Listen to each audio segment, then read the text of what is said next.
Assalamualaikum warahmatullahi wabarakatuh. Sahabat-sahabat inspirasi Islami, pada konten ini akan menceritakan sosok yang sangat lucu dan jenaka yang sudah masyhur di telinga kita. Siapa lagi kalau bukan Abu Nawas? Simak videonya sampai selesai.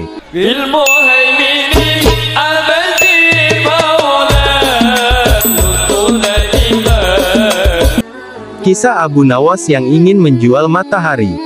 Sosok Abu Nawas sudah tidak asing lagi. Penyair Arab klasik yang terkenal itu cukup populer karena pribadinya yang jenaka dan kisah-kisah lucu mengenai hidupnya. Pria bernama asli Abu Ali Al-Hasan bin Hani, Al-Hakimi itu akrab disapa Abu Nawas karena rambutnya yang ikal dan panjang sebahu. Terkait tahun kelahiran Abu Nawas masih menjadi perdebatan, banyak perbedaan pendapat mengenai hal tersebut. Abu Nawas hidup pada masa Khalifah Harun al-Rasyid, seorang raja pada masa dinasti Abbasiyah. Ia bahkan dikenal dekat dengan sang raja dan kerap membuatnya tertawa dengan tingkah lucunya. Kala itu sejumlah penduduk Baghdad berkumpul di depan istana Khalifah Harun al-Rasyid.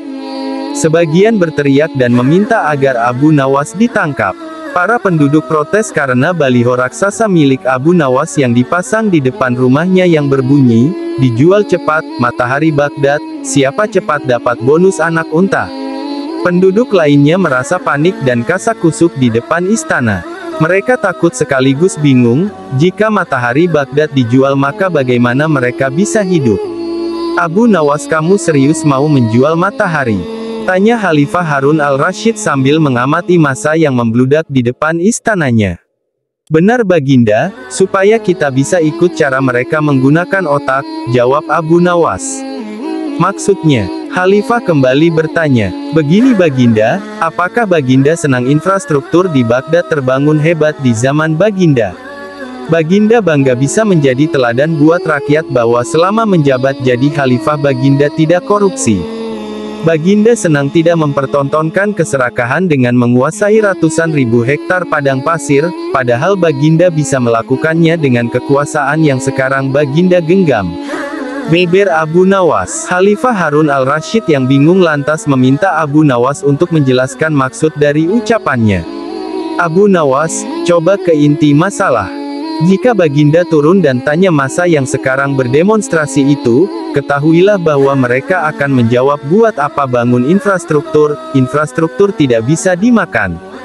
Jadi, jalan-jalan mulus yang Baginda bangun selama ini, puluhan bendungan yang Baginda banggakan, lapangan terbang, rel kereta api di Koramabad, pasar-pasar di Kirkuk, itu semua percuma, tak bisa dimakan," kata Abu Nawas menjelaskan. Khalifah Harun al-Rasyid terdiam. Baginda bangga tidak korupsi. Anak Baginda jual pisang goreng. Itu malah membuat mereka marah dan cemburu. Buat mereka Baginda mestinya korupsi agar mereka tak repot-repot lagi bikin isu tak masuk akal, misalnya Baginda keturunan Mongolia, Baginda memusuhi ulama, Baginda membiarkan partai Bas yang sudah dilarang tumbuh lagi. Wah, pokoknya banyak Baginda. Tapi kalaupun mata mereka tak melihat di ruang gelap, bukankah telinga mereka mendengar, hati mereka terbuka? Bagaimana mungkin mereka menuduhku memusuhi ulama padahal wakilku sekarang adalah ulama besar? Jikapun mereka tak suka aku, bukankah kepada mereka sekarang aku sodorkan ulama yang dulu mereka klaim mereka bela? Mengapa sekarang mereka tinggalkan?" Abu Nawas kemudian berkata, "Baginda, itulah enaknya melihat dunia di ruang gelap sambil terbalik. Kita bisa menikmati apa yang mereka nikmati selama ini.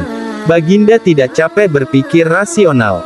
Khalifah Harun al-Rasyid kembali terdiam. Abu Nawas lanjut menjelaskan, "Percayalah Baginda, hanya dengan melihat segala sesuatu di kegelapan, Baginda akan paham mengapa selama ini mereka melihat infrastruktur megah, pemerataan pembangunan di daerah tertinggal, semuanya sama sekali tidak berguna karena tak bisa dimakan.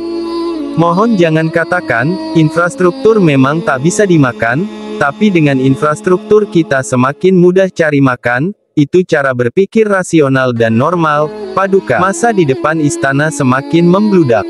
Khalifah Harun al-Rasyid masih diam, ia lantas memberi isyarat membenarkan ucapan Abu Nawas. "Jadi, boleh saya menjual matahari? Kisah ini menunjukkan Abu Nawas sebagai pribadi yang cerdas dan peduli. Mimpi tak akan nyata karena keajaiban, butuh keringat, kebulatan tekad dan kerja keras untuk mewujudkannya.